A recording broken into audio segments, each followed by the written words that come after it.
Diri sa atong tubag sa Salmo niingon ta, unahi ako diha sa imong katarong o Ginoo. Naghangyo ta nga iyatang giyahan nga mahimong matarong. Sige, lingay mong tupad. Ninaganahan ka magtinarong.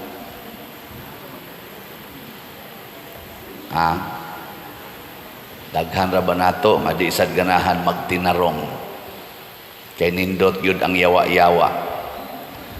Muna diri sa unang pagbasa niingon ang Ginoo, gihigugma ta mo mga Israel, giluwas ta mo didto sa Ehipto, gibuntog nako inyo mga kaaway, gitagaan ta mo yuta, gitagaan ta mo gingharian, kay gihigugma ta mo, pero gasigi na mo supak-supak nako, dili na mo maminaw nako. Mao nang niingon siya, way makapugong sa iyang isilot unya sa mga taong nagsupak-supak niya.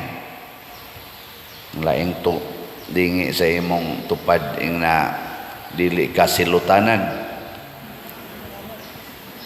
Naagi di ay silot mga igsoon basta mo supak tas Ginoo. Nganuman ang silot mao ang atong pagbiya sa pagsunod sa iyang dalan, ang dalan sa paghigugmaay.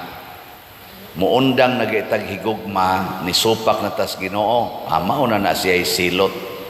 Kana bitang mga anak nga dili mo sunod sa pahimangno sa ginikanan, nya dili na mahigugma sa ginikanan, nya mo supak yun, mo simang yun, mo buhat yung mga buta nga wa gitudlo or supak yun sa gitudlo sa ginikanan.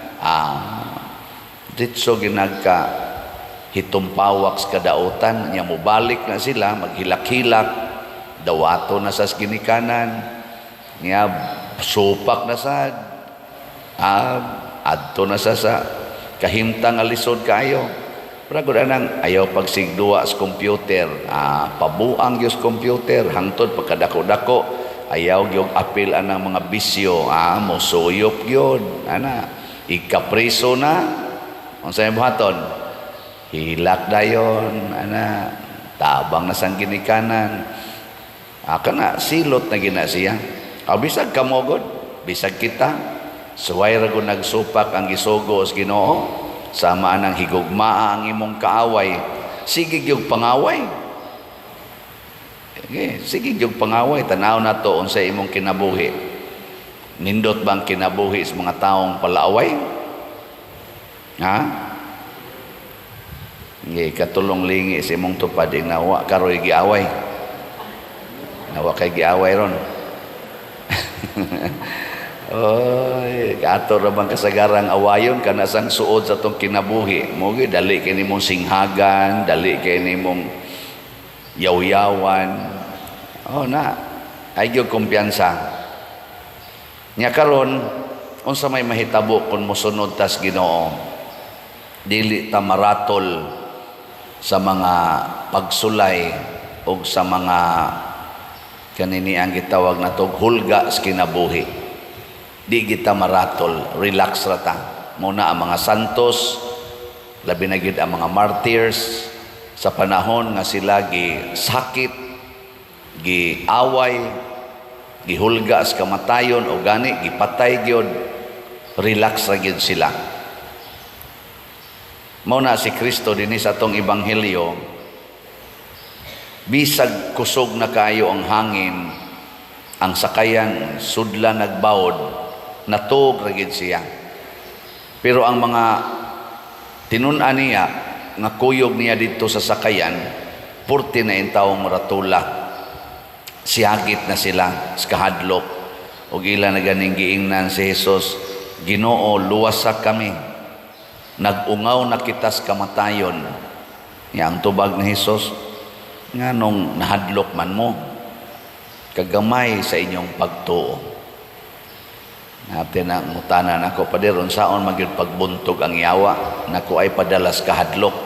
Kasi di maginakalikaya padiron, mahadlok man kita, nako dawata nga mamatay ra ka, huwag tang gina imong kahadlok. Niling nga imong tupado, ing na kadawat na ka, nga mamatay ra gyud ka. Nakadawat na ka. Mao man ginay kamatuoran, mamatay raman kita. Unya kung mudawat ta ana, unsa may sunod? Di na ka mahadlok anang hulga sa kamatayon.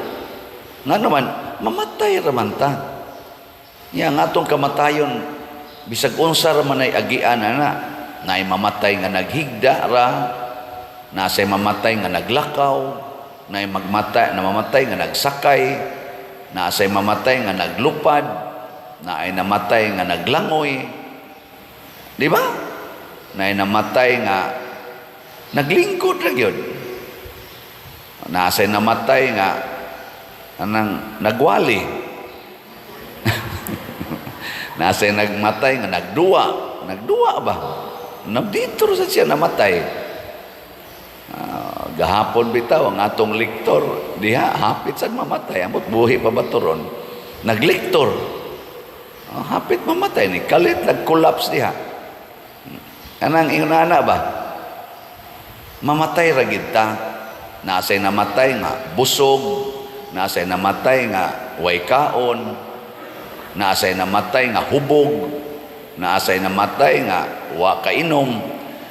Bisag kung saon na to, nasay namatay nga nag-exercise kay pahilti ko no, pahilti, magbisikleta kay magpahilti. Dito sa siya namatay sa iyang pahilti. Mamatay ra gid ta.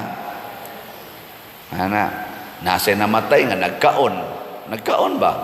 Kaon in taon kay aron mabuhi. Namatay naman hinuon. Mo na kung mudawatas kamatuuran sa atong kinabuhi, lisod kay taratulon. Kanang tao nga nagpuyo sa kamatuuran, relax kay na. Muna si Kristo, relax kay matud pa niya, mianhi ko aron pagsaksi sa kamatuuran. Pero kanang mga bakakon, maogid na yung mga ratulon. Suway pa color imong buhok, di ba magkaratul-ratul ka, iniglakaw ni mo nga wa ka ka-check up sa imong buhok. Kay imo namang giusab, namakak naman ka. Suway nagkis-kis imong kilay, di ba magkaratul-ratul kag di na magtupong igsunod imong badlis. Ratul kay. Nga nang imong naong, imong papution, magkaratul-ratul yun ka. Samot na yun magkaratul-ratul ang bana nga mga bit. Kay di naman to nimo asawa, di naman to tinuod, nga agbay-agbay ka dito, magpanglingi ikaw Pari noon, okay ra, mag-agbay-agbay, kay pila ra may pag-ingon nga ako ning, saman, pag-umangkon, dali ra kayo ingnon. Pero mamabdos na sa to, magkaratol-ratol na sang pari, igdayong misa, tiksan, nga hapit na kumanganak, sa sang pari. Di na kaingon ang Ginoo mo na kaninyong tinarong, naman niyang yawa, karatol-ratol. Bisag kinsa nga magpuyo sa bakak, ratulon gina, og maratol yun. Sige, lain na sang lingi sa imong tupad ing namaka ka. Basta mamakak, ratol yun na. Labi na gyud o mubuhat kita mga butang nga dagko kaayo og salaod sama anang pamaligya anang drugas, pagsuyop anang drugas, kanang pag-abortion, kana ba? Kanang adultery, pagpangabit, kuan kay na siya, pangurakot, kana bang smuggling, magkaratul-ratul yun. Maubitaw kita din sa Pilipinas, usaman kita sa branded ta ba? Nadako jud kayo ning issue nato ang corruption. Tanawa ang ato mga leaders, gasigi na lang gina sila lalis, siging lalis, ratol kay sila silang kinabuhi. Why kahusay nganuman pulos-pulos man nga igo aning corruption. Sige lang gyud lalis, dili gyud magkauyon ba? Tanawa ang mga nasod nga dili kayo kusog ang corruption. Wasad kay sila ilalis, nya nindot kay ilang nasod kanang mabungahon, kusog kaayo ang ilang kanini ang nindot kayo ang ilang pag-atiman sa ilang mga katawhan, ang ilalang mga karsada dito, limpyo kaayo, dagko kayong mga karsada, at tanawa ta dinhi. Das karatol bang, hasta karsada, puyan.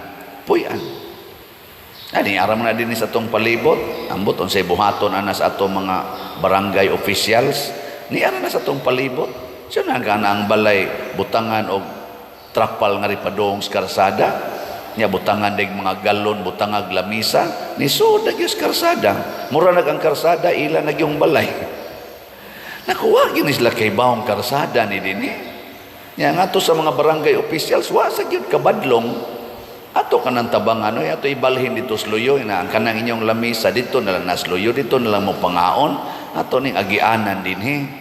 Siya ro di gyud mo kasabot ana. Jawa mami kwarta ikagasto, atong tabang nga gasto. Aron mabalhin ang ilang lamisa o kanang ilang hugasan adto luyo. Anong laway kay tan-awon ba? Hugaw.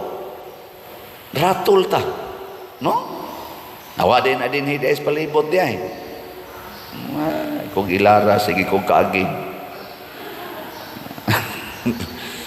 Nya waday na masabod inyong mga mata, mga barangay officials. Nya kamo sa mga taong gahimo na wa gyud mo'y konsensya nga ang karsada inyong himuon ninyong sala, himuon ninyong lababo. Wa gyud mo ana makonsensya, himuon ninyong tindahan ang karsada. Unsa mo diha bintana sa inyong tindahan naas karsada? Wa mo maghuna-huna, maligsa nang namalit. Tapsingan na ang mga motor. Tungod na sa atong karatol, wa na ta magpuyo sa kamatuuran. Mao na din sa ato, inilugay, sigig yung ilog anang gahom, ilog anang kwarta, kami sa dinisimbahan, ilog anang kulikta. Gamay ra ba sa kay kulikta usahay? Hinoon, wa gid may mag-ilog anang slot, wa mag-ilog. Sus nindota untag mag-ilog mo pamalit og slot, no? Kana bang maglumba gyud mo pamalit og slots ba? Kana untay nindot maglumba ta pagpamalit og slots dinhi kanang atong SBF dag og MMHD. 1,500 ra gyud total, SBF dag 500. Para na sa tong kumbinto, MMHD 1,000 para na dito sa Kapilinya. Mag-ilog kuno tag pamalit ana, mag-ilog tag tabang sa paglimpyo sa atong mga karsada, ato nang sipsipan atong gunahan kamo mga anang residente dool diha kanina sipsipin ang dan kanang mga kanal atong limpyuhan, kanang mga open canal sa atong karsada nga natimpagan og mga yuta, kamong residente dool diha pag-ilog kuno mo pala ana kaawa man sa goy budget pa dir, ayaw na lagpasuhol ana ba? Mag-ilog tagbuhat sa matarong, mag-ilog tagbuhat sa pagpangalagad, mag-ilog ta sa pagsunod sa katarong sa Ginoo. O na dinhi naningkamot gid ta pagtudlo og pagbuhat sa mga buhat nga matarong.